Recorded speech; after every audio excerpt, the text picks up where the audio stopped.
ಭದ್ರಕೋಟೆ ನಾನು ಯಾವಾಗಲೂ ಹೇಳ್ಕೊಂಡಿಲ್ಲ. ಜನ ಯಾವಾಗ ಯಾರಿಗೆ ಭದ್ರಕೋಟೆ ಕೊಡ್ತಾರೋ ಯಾವಾಗ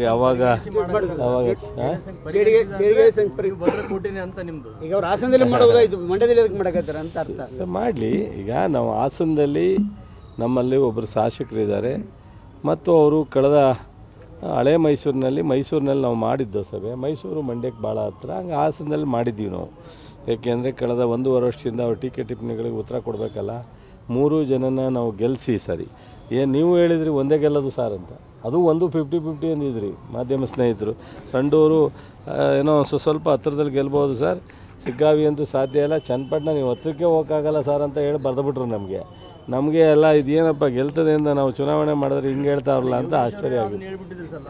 ಯೋಗೇಶ್ ಹೇಳಿದ್ದು ಬೇರೆ, ಅವರು ಹೇಳಿದ್ರು ನೀವು ಹೇಳ್ತಿದ್ದು ನೋಡಿಬಿಟ್ಟು ನಾವು ಚುನಾವಣೆಗಿಂತ ಮೊದಲೇ ರಿಸಲ್ಟ್ಗಿಂತ ಮೊದಲೇ ಯಾಕೆ ಹೇಳ್ಕೋಬೇಕು ಅಂತ ಹೇಳಿದರು.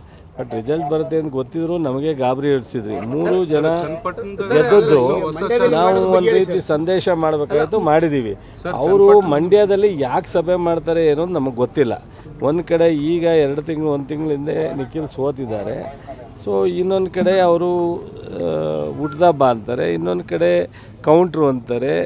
ನಿಖರವಾಗಿ ಯಾವುದಕ್ಕೆ ಸಭೆ ಮಾಡ್ತಾರೆ ಮಾಡಿ, ಅವರೇನು ಒಂದು ರಾಜಕೀಯ ಪಕ್ಷ ಸಭೆ ಮಾಡೋ ವಿಚಾರದಲ್ಲಿ ನಮ್ದೇನು ಗೊಂದಲ. ಭದ್ರಕೋಟೆ ನಾನು ಯಾವಾಗಲೂ ಹೇಳ್ಕೊಂಡಿಲ್ಲ. ಜನ ಯಾವಾಗ ಯಾರಿಗೆ ಭದ್ರಕೋಟೆ ಕೊಡ್ತಾರೋ ಯಾವಾಗ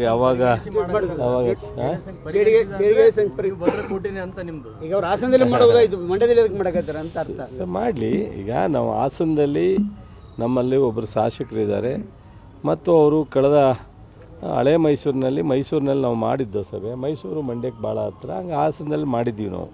ಏಕೆಂದರೆ ಕಳೆದ 1.5 ವರ್ಷದಿಂದ ಅವ್ರ ಟೀಕೆ ಟಿಪ್ಪಣಿಗಳಿಗೆ ಉತ್ತರ ಕೊಡಬೇಕಲ್ಲ.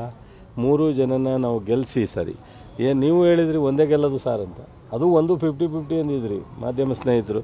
ಸಂಡೂರು ಏನೋ ಸ್ವಲ್ಪ ಹತ್ರದಲ್ಲಿ ಗೆಲ್ಬೋದು ಸರ್, ಸಿಗ್ಗಾವಿ ಅಂತೂ ಸಾಧ್ಯ ಇಲ್ಲ, ಚನ್ನಪಟ್ಟಣ ನೀವು ಹತ್ರಕ್ಕೆ ಹೋಗೋಕ್ಕಾಗಲ್ಲ ಸರ್ ಅಂತ ಹೇಳಿ ಬರೆದುಬಿಟ್ರು ನಮಗೆ ಎಲ್ಲ ಇದೇನಪ್ಪ ಗೆಲ್ತದೆ ಅಂತ ನಾವು ಚುನಾವಣೆ ಮಾಡಿದ್ರೆ ಹಿಂಗೆ ಹೇಳ್ತಾರಲ್ಲ ಅಂತ ಆಶ್ಚರ್ಯ ಆಗಿದೆ.